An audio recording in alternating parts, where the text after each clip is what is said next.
Hey y'all, welcome back to Gardening with Grayson. I hope this video finds you well.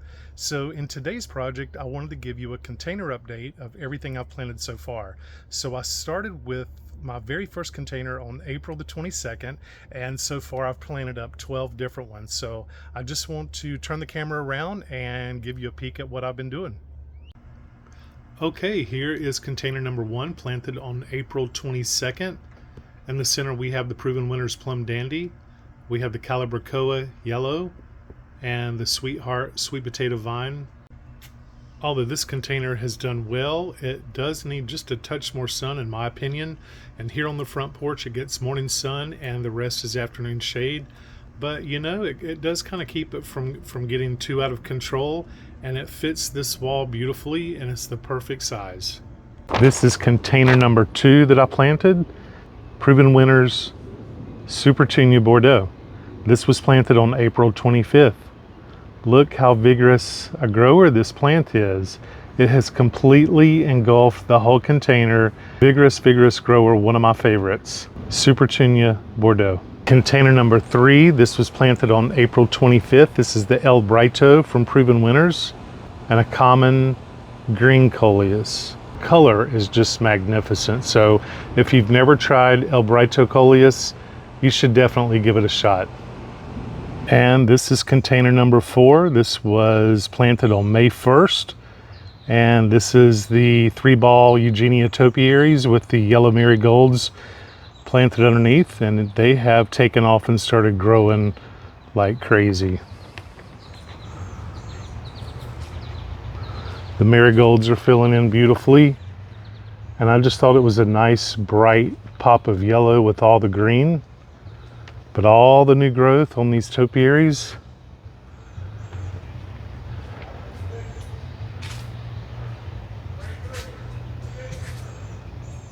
but these were really fun to plant. I'm looking forward to these growing. These things are almost right at 6 feet tall. Planted on May 1st. These are the 3-ball Eugenia topiaries. This is container number 5. This was planted on May the 7th. And this is the shady area container containing the coleus.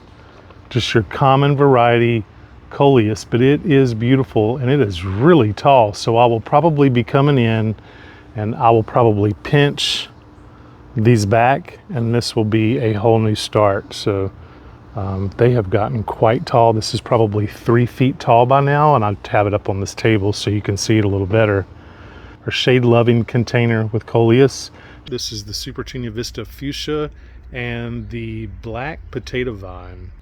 So remember, this one was the one that was kind of beaten down by the rain when I first planted it, but what a beautiful combination. This is a great mix of plant. The contrast between the brightness and boldness of the fuchsia with the dark, moody texture and color of the Black Potato Vine is just stunning.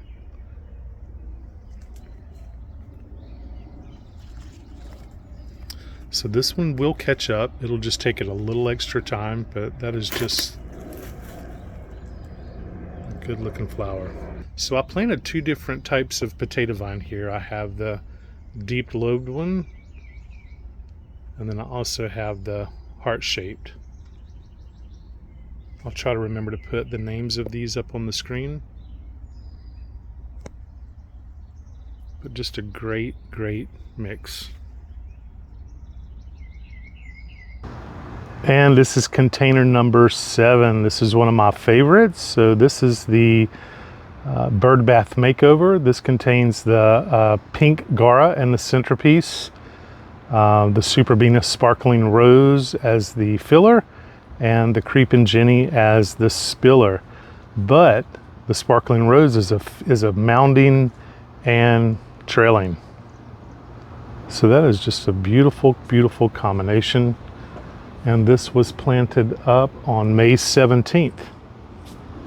So let me know in the comments section below which one is your favorite so far.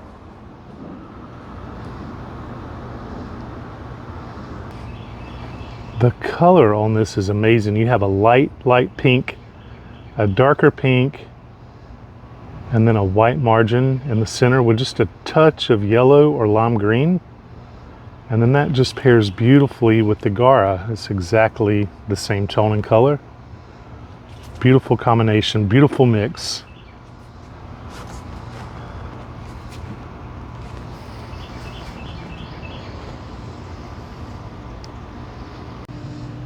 Up next was the beautiful Sun Patience, and these were planted on May 19th. They need just a touch of water, but they kind of do that when they're in the sun for just a bit. So I'll get these watered in just a bit, but they're doing great. Next we have the obelisk containers that we spray painted, and they're still looking great. And the plants are doing wonderful. These were planted up on May the 26th. So look at how that deep burgundy has played well with the centerpiece.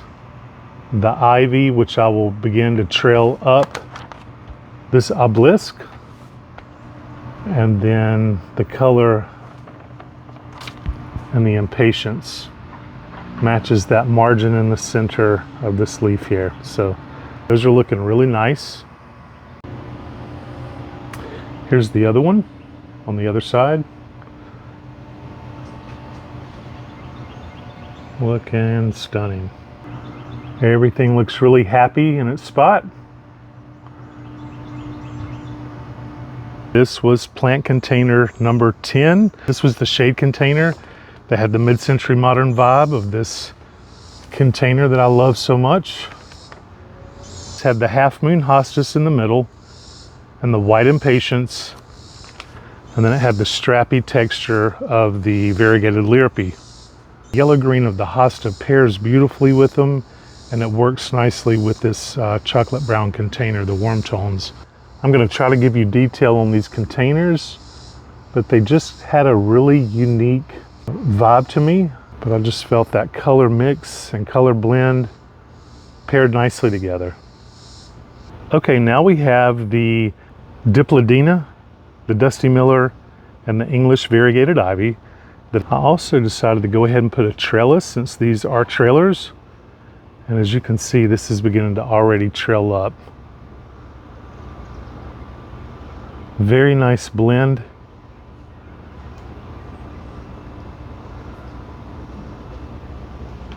So that is just literally a couple of weeks old.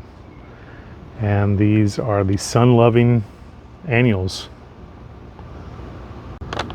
And last but not least, the Super Tunia Vista Bubblegum, the Dusty Miller, and the Burgundy Spike, which pairs nicely together.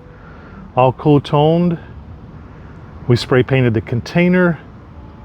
This was planted up on June the 8th, so literally just a couple of weeks ago.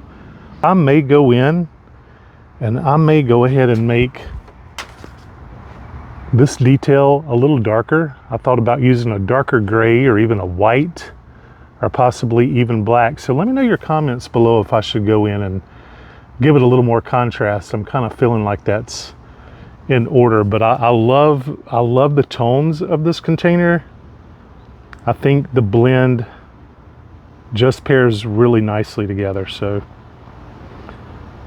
Okay, everyone, that's going to do it for today's project. Thank you so much for gardening with Grayson. Please don't forget to like and subscribe, as it helps me to grow my channel and bring you more content.